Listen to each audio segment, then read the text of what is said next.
Okay, we are live. This is session one of The Holly and the Ivy, which is one of 8 small games that is published in McGay Baker's collection, Playing Nature's Year, which has all kinds of lovely games about experiencing the year from the baker's home in New England and commentary on the symbolism in those games and the animals and plants of the season and the stories of the night sky. And all of it is just a celebration of the changing of the seasons. There's a ton about it. I first heard about it on the Gauntlet podcast, episode 43. I will link that in the description, and we will get to the game in a second. This game is a part of the Gauntlet Hangouts, which is an online gaming calendar that you can use to come and play with us. There are so many events on the calendar for January and February, and it's all story games and indie RPGs. And for more information about that, you can go to gauntlet-rpg.com and learn all about what the community's about, and the calendar, and there's session reports and posts from the Age of Ravens blog and lots of other cool stuff. But let's get into this. So my name is Barry. My pronouns are he, his.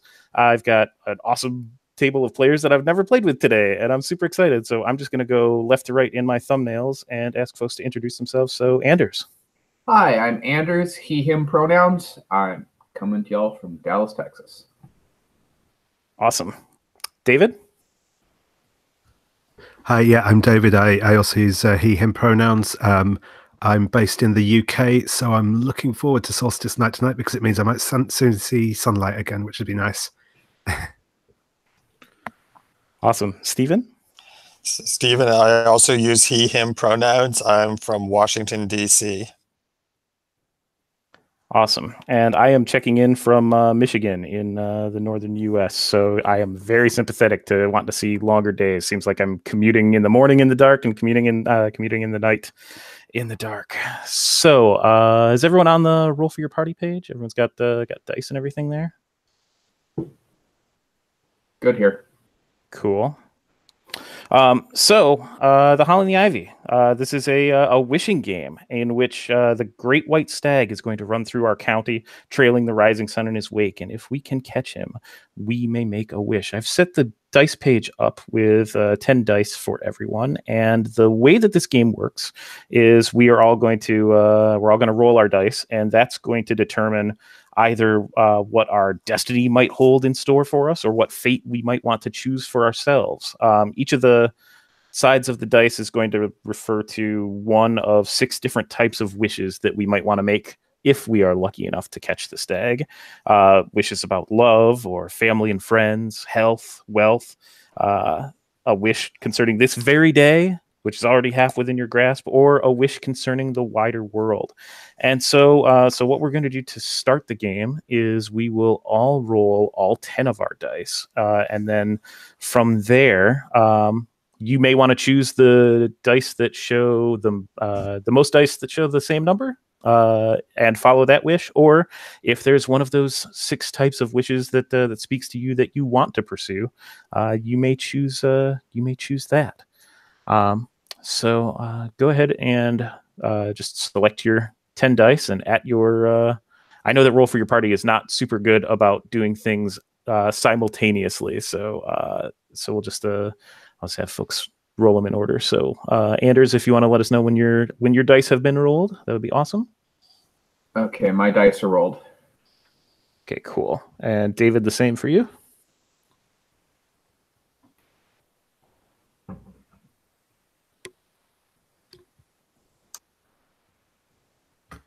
Yep, I should have rolled now. Cool. And Stephen?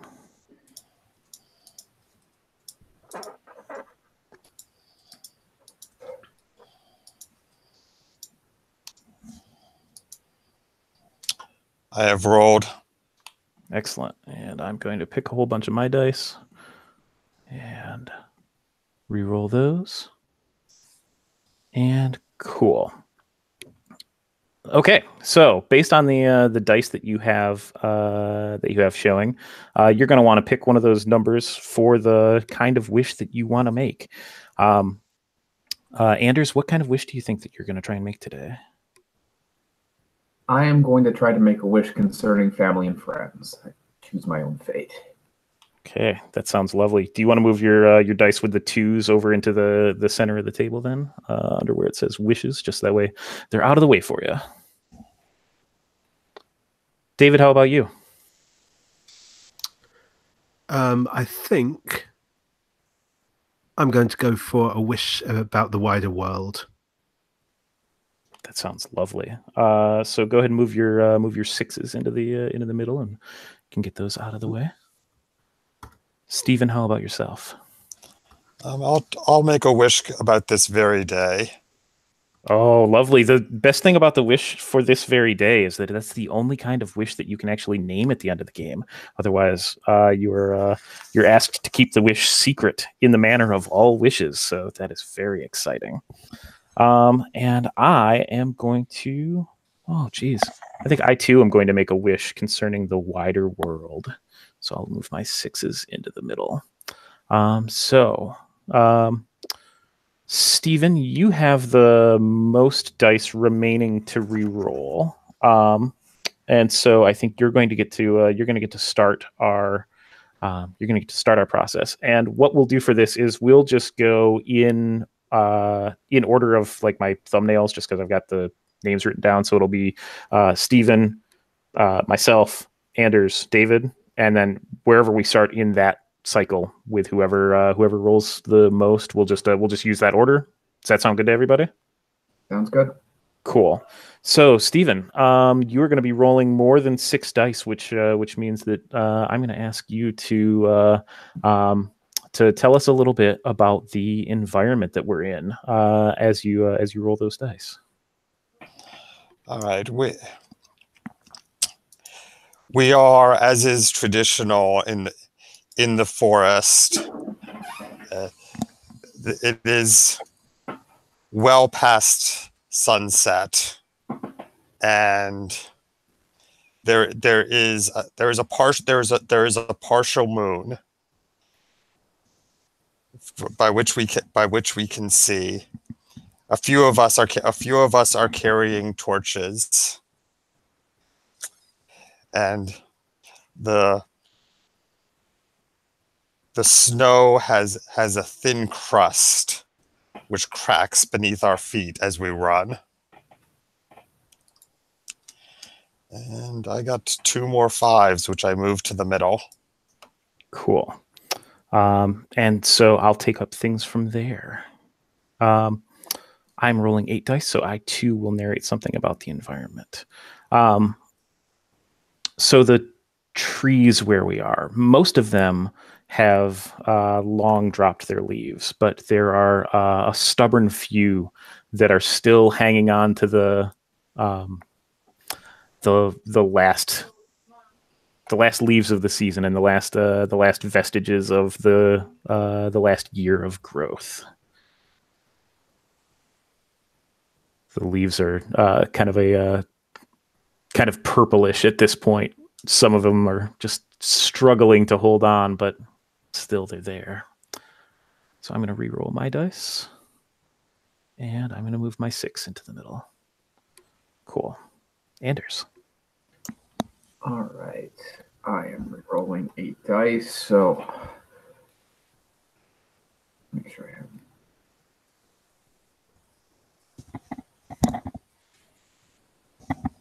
So in addition to those few deciduous trees still hanging on to their leaves, the conifers, the pines, and the spruces in this forest are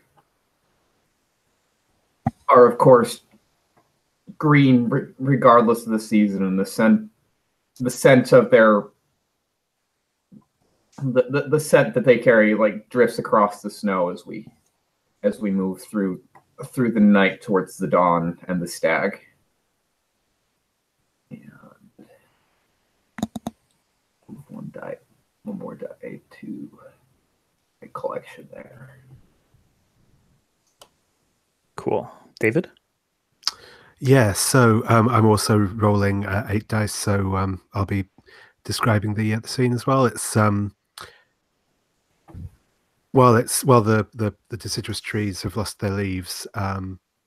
It's already been quite a long and cold winter, so they've got long strands of icicles dangling down from the lower branches, which are reflecting the moonlight and the firelight as we pass by them with our torches, sort of seeming almost to glitter in the silvery darkness.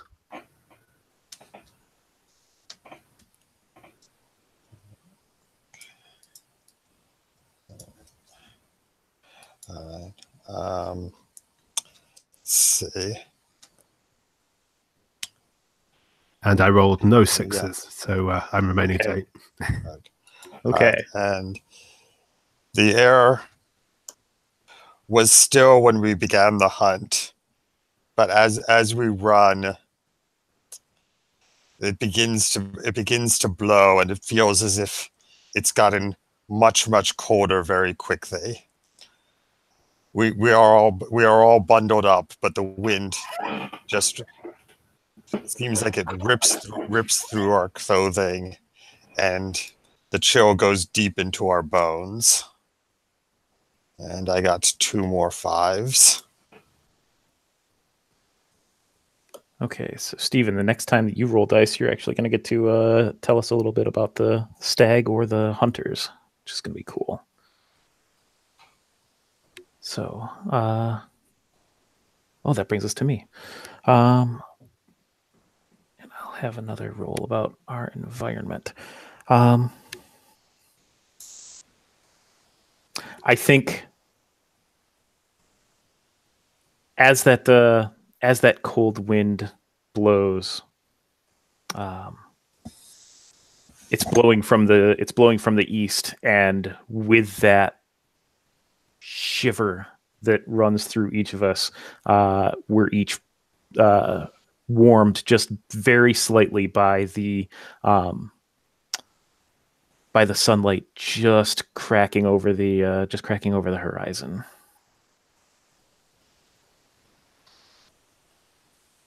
And I'm going to move some dice.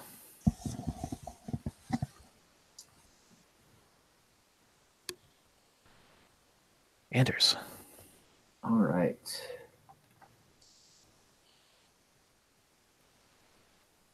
Don't move like that on the game.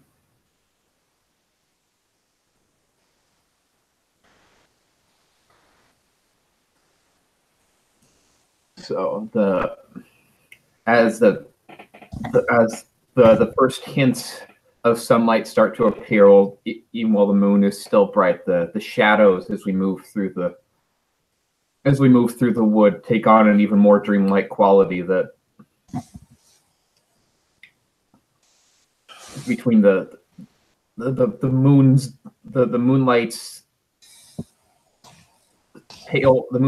paler shadow and the darker one from the beginning sunlight, but like the light in the wood is just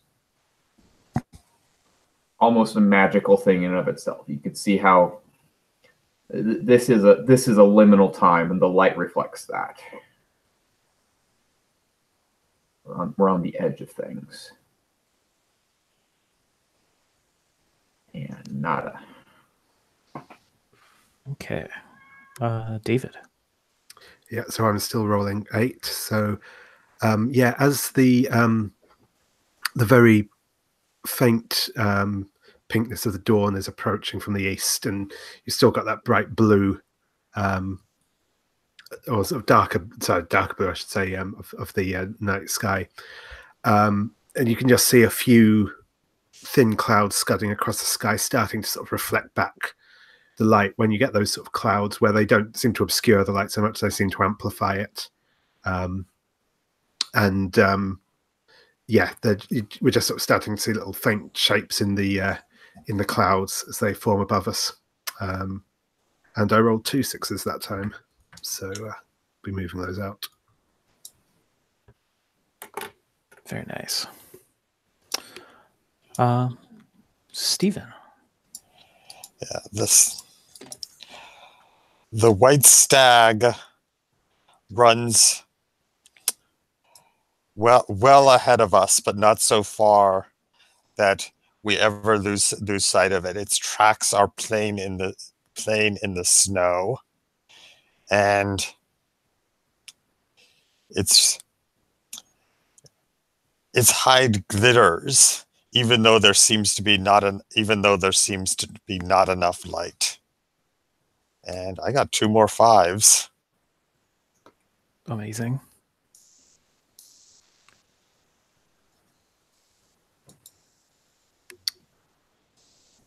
As we see these first rays of the dawn, and see how the light is kind of cast about us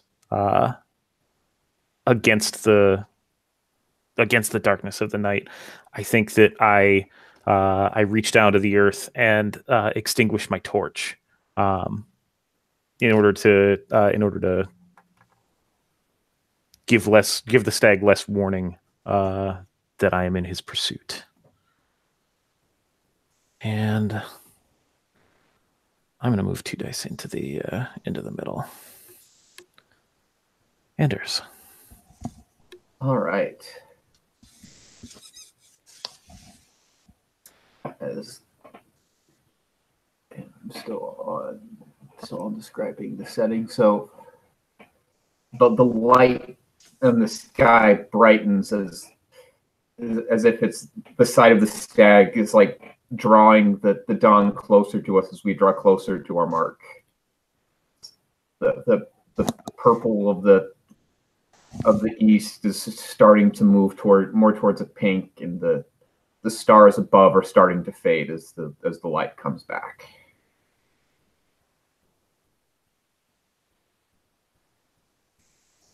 Oop, I hit the wrong thing for that. Let's try this again. That's what I want. Yeah.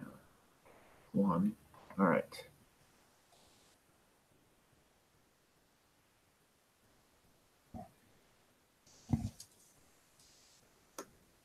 Cool. David? Yeah. So yeah, I'm rolling 6 again. 6 this time. So above the scent of leaf mold and pine resin that's sort of rich in the area, can just start to smell the very faintest sense of wood smoke rising from the village where fires are waiting to welcome us home after the hunt.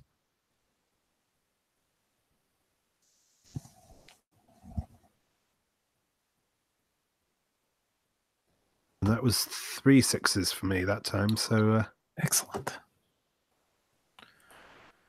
So, Stephen.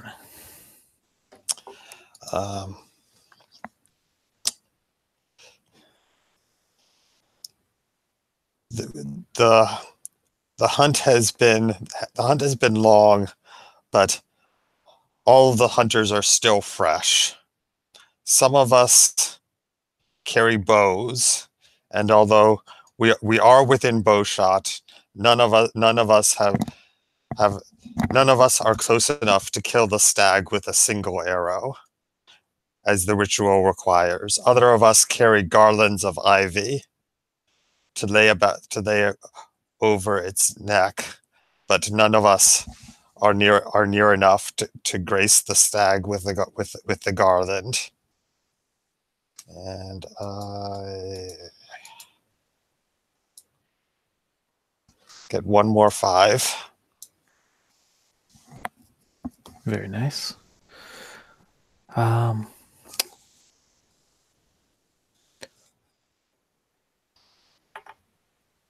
stag.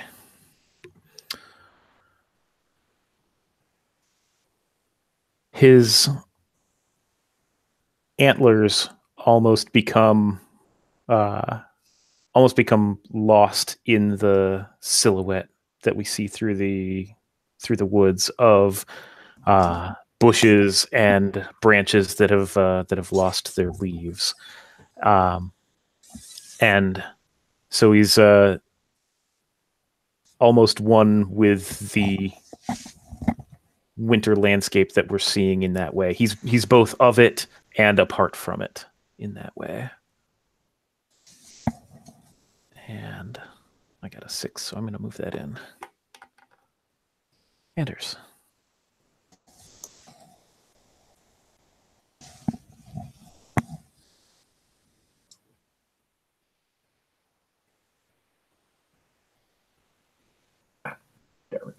myself. As we move after the stag, we reach a section where the woods thin out a bit from the trees into more almost of a clearing. There's this space. The space clears out, freeing our motion as well as the stags.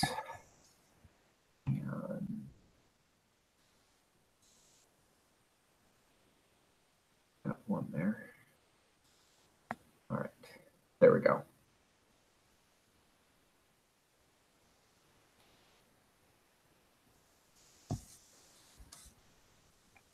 Cool. David? Yeah, so I'm rolling 3 dice. So yeah, I think we're starting to pick up speed in our pursuit of the stag. Still trying to keep quiet, but there's that sort of there's a playful feeling in the air. People are smiling. Other times of the year we might have to other days of the year we might have to hunt out of necessity, but this isn't a serious occasion. It's important, but it's joyous as well as significant. And there's that sort of childlike feeling in the air. I didn't roll any 6s. Okay. So Stephen, you are down to 2 dice. So you get to narrate your attempts to approach or shoot the stag, but be aware that some players may be shooting as others try to reach it empty-handed, and so the anyone shooting is the holly, sharp and piercing, and the game asks that you not hit your fellow hunters. Those of us who approach empty-handed are the ivy, widespread and encircling, and we must not block our fellow hunters' shot. So, Stephen, go ahead. The stag is no longer running from us. He's no longer trying to escape. He is dancing now. He's trying to elude us, but he is allowing us to come close before he dances away again. And I try to anticipate his moves and be there when he dodges from the other hunters, but I guess wrong, and he breaks free, and I got no 5s. Okay. I think that I'm one of the hunters carrying the ivy, and what I'm doing with it is I'm trying to I'm uncoiling it from a wrapped coil that I've brought, and what I'm going to do is attempt to string it between the bases of a couple of pine trees to try and trip him up as we approach and as he taunts us in this way. However, I get no new dice, so those so the snare is set, but the stag is not going for it. Anders. All right.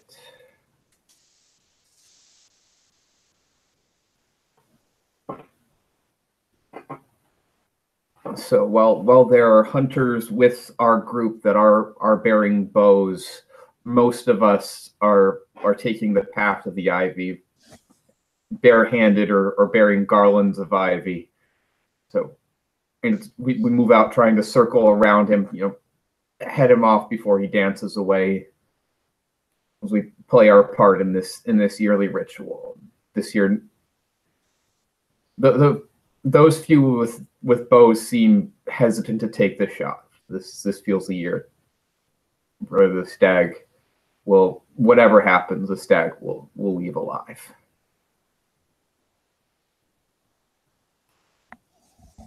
And that is 2 more dice for me. Yay.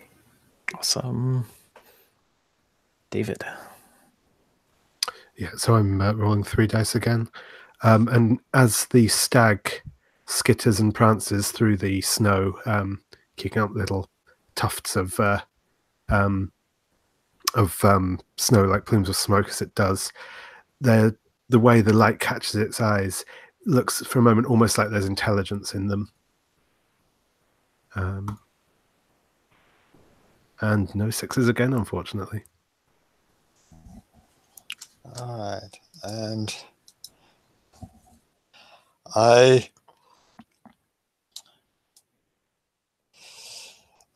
as the stag dances about us, I slow my pace. I try to catch the stag's eye and almost woo it. I tried to move with the stag, to dance with him, and to greet him, and I got 1-5. So I am gradually becoming in tune with the stag. Awesome. I think that from the village, I've spent a lot of this year whittling and carving away at something that I now pull out from the inside of my coat, and it's like a small horn that I've been working on as a call that the stag might respond to. And as I hide myself kind of behind the trees that I was lashing the garlands of ivy to, I blow into it, and it lets out kind of a low and mournful, but still powerful sound. To no avail. The stag is not fooled by such trickery.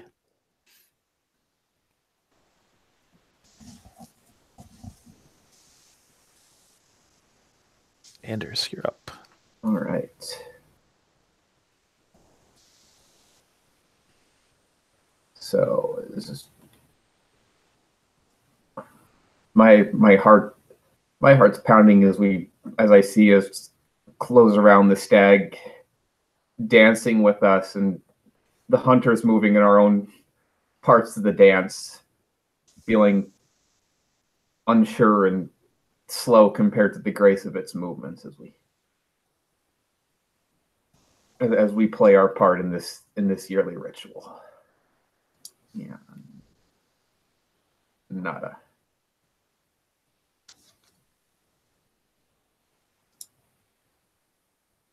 Yeah, this is definitely the part of the game where I feel the dice working against me.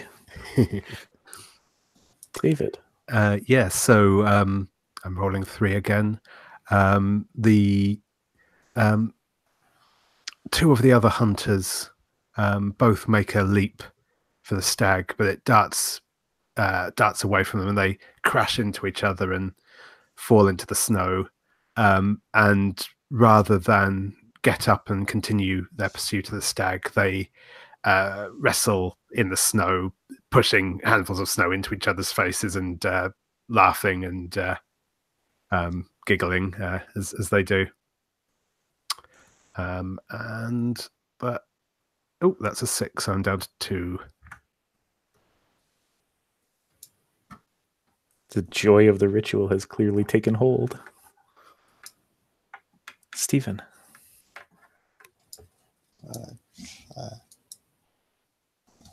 Yeah.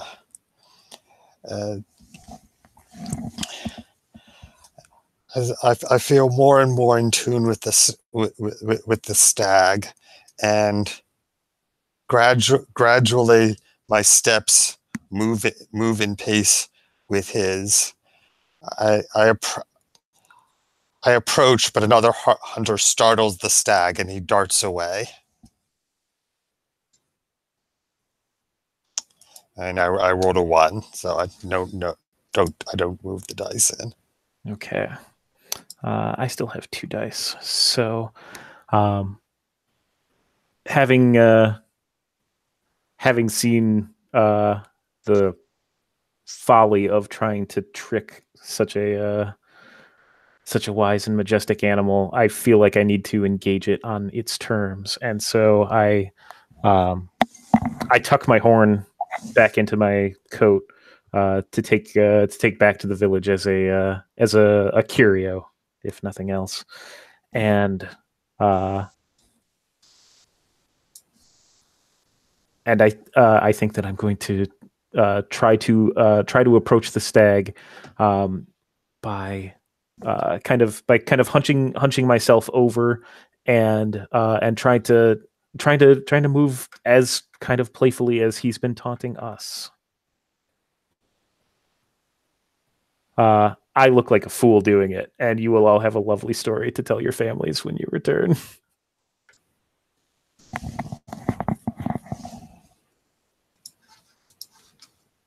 Anders. All right. Even as the party, like those few that brought bows have seemed to reconsider, and depending on how careful they are with their weapons, either sling them over their shoulders or simply cast them aside. As we all join this joyous, silly, graceful on the stag's part, foolish on ours dance. We all can tell that the stag could break free of our circle easily, but it chooses not to. It knows its part as well as we know ours, if not better.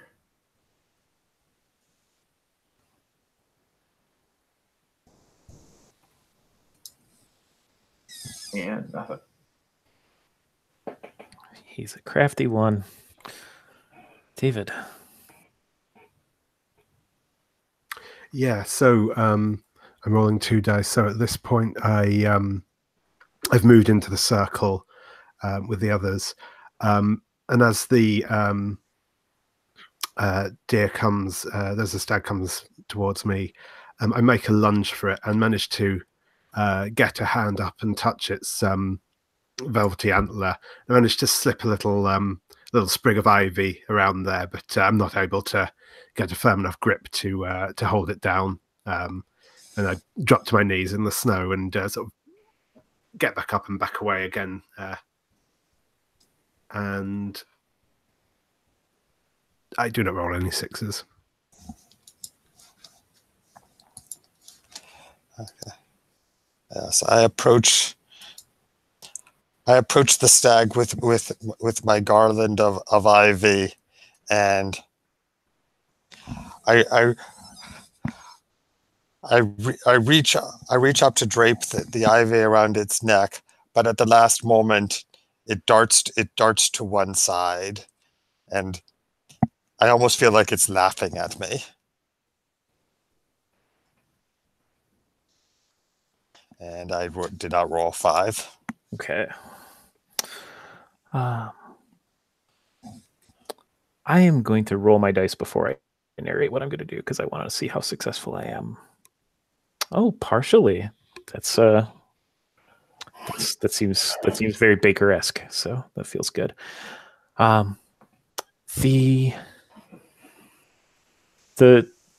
next move that I make is I begin waving at each of the other hunters to begin closing the circle around the stag. The dance is nearly at its end, but we have the dance is nearly at its end, but this is approaching a climax. We've all been scattered about as we've made our efforts to shoot or ensnare him, and it is time for all of us to get serious. And so I motion for the circle to begin tightening around the stag. Anders. all right. As we move in closer, it's like no one act. It's like as we all move in, it's our motions almost seem to fall into step. someone watching from a far distance might imagine that, this was some version of the Morris dance or some other some other ancient dance. None of us planning it. It just sort of happens as we're all falling into motion, moving in time as we circle around the circle slowly closing. Yeah, there's a 2. I will take that.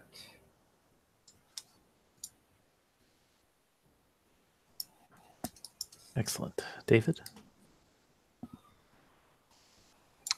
Yeah, so I think I'll roll mine now as well. There's a 6 in there. So yeah, again, as we close in, I crouch down and take a leap towards the stag. I catch my arms around sort of its flanks and hold on for a moment on its back, but it bucks and kicks me, and I fall backwards into the snow. Stephen? Okay. Yeah.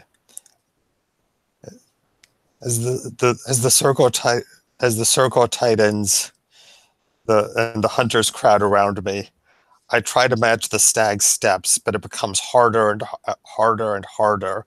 I have less freedom to move, and I feel myself losing the rhythm of the dance, and I even slip and nearly fall as the stag somehow remains graceful and free, and I did not roll 5. Okay. I have 1 die left, so I'm going to roll it and then narrate.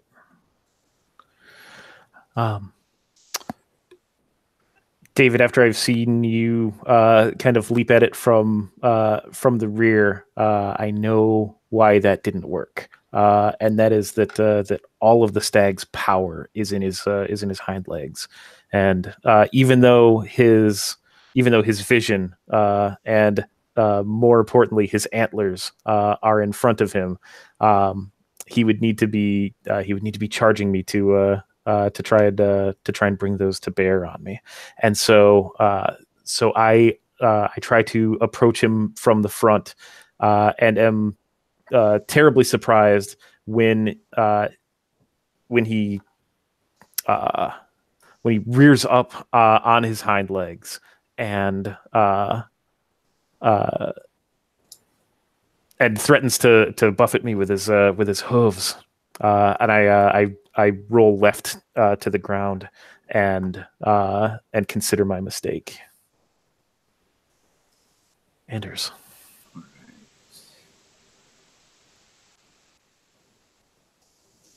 As we all take our turn in the rhythm of this circle around the stag, leaping for it and dodging and failing, it comes around to my turn, and I make my leap as well and hit the snow and roll as the stag dances away. We're not done yet. David. Yep, I'm down to my last dice now as well, so I will... Yeah, so as the stag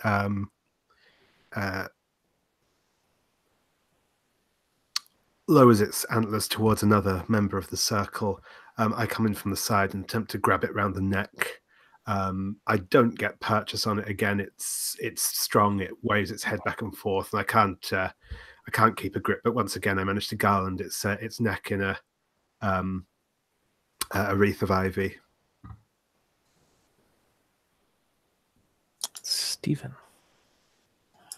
Okay. Yeah.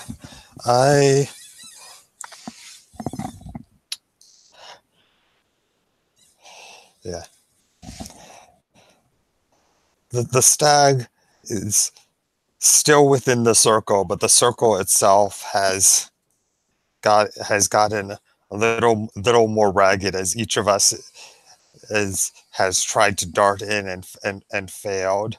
I reach I reach with my garland, but it turns aside. It turns aside. I mean, it almost turns all the way around as I approach, and as I reach up, my hand touches its flank for a moment, and I feel its warmth beneath my hand before it twitches away.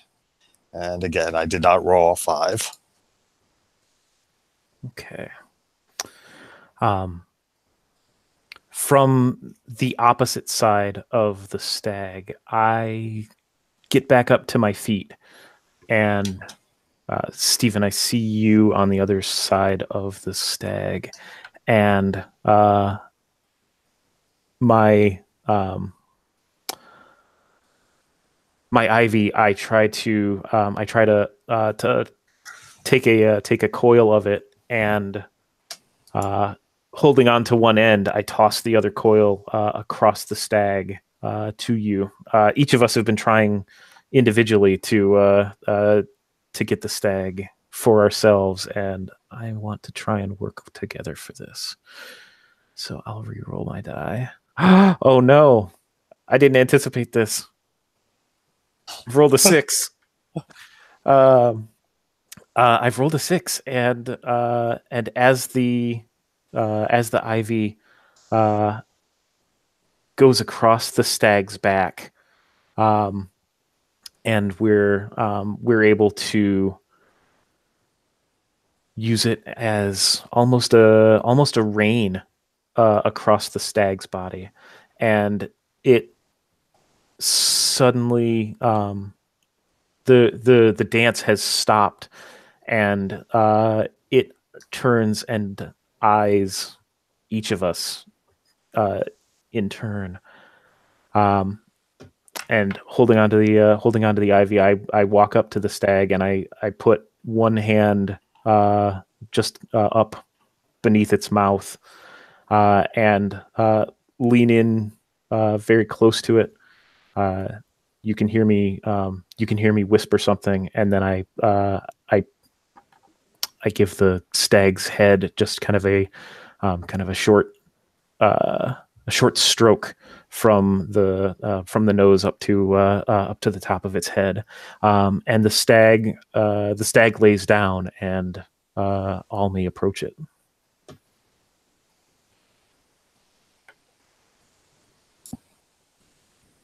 I think I have my wish, but as if we'll go around the table once more, and if any of you want to close out how the hunt ends for you, then I think that would be lovely.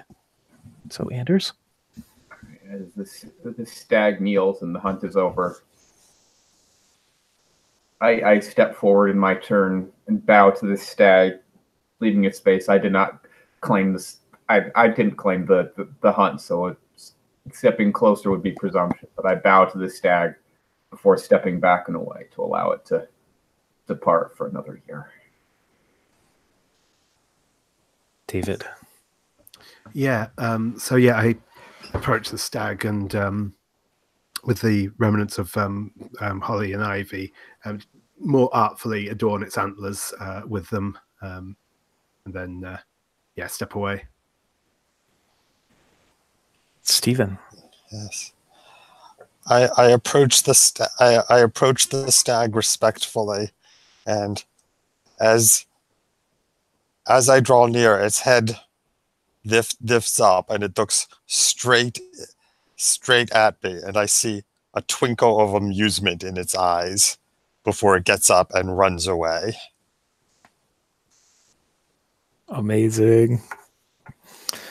That is the holly and the ivy, everybody.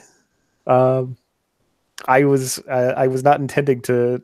I didn't know whether I was going to try and just like facilitate the session, or if I was going to try and play. I have a few more. I think I have 4 players in each of the sessions I've got lined up for tomorrow, and just the 3 in the sessions today. But now I've earned my wish already. That's not what I was anticipating. I was hoping to get to play this over and over. But what I do have good news for you, and that is that one of the most important rules of the Holly and the Ivy is that if you have not won the right to wish, you can play again with different players. So all I need to do is go away, and the 3 of you can continue. The game is up on Medium with a couple of very small changes that were not present in the playing natures of your text. But I have to say thank you, all 3 of you. This was a really, really cool way to get to actually spend the Solstice morning for me. So Anders, David, and Stephen, thank you so much. Thank you. This was a beautiful game. It's played really, really, really beautifully. And there are another 7 in the book. Some of them are not necessarily well suited for online play, but I'm really hoping to try and make some of them work and continue using them throughout the year. Cool. From a debrief perspective, anything that we want to talk about on camera, or is everyone okay with stopping the broadcast here and then talking a little bit off? Yeah, I'm fine with stopping here. Yeah, that sounds good. Anything that needs to be said on camera. Awesome. Yeah, that's really nice. Thank you all. Yeah, thank you all so much. And we will. Oh, is everyone okay with me posting this to the Gauntlet videos? Yes, that's fine. Awesome. Cool. Well, again, thank you all for playing, and thank you, viewers, whoever you are, for joining us. I love you all. Stop broadcast.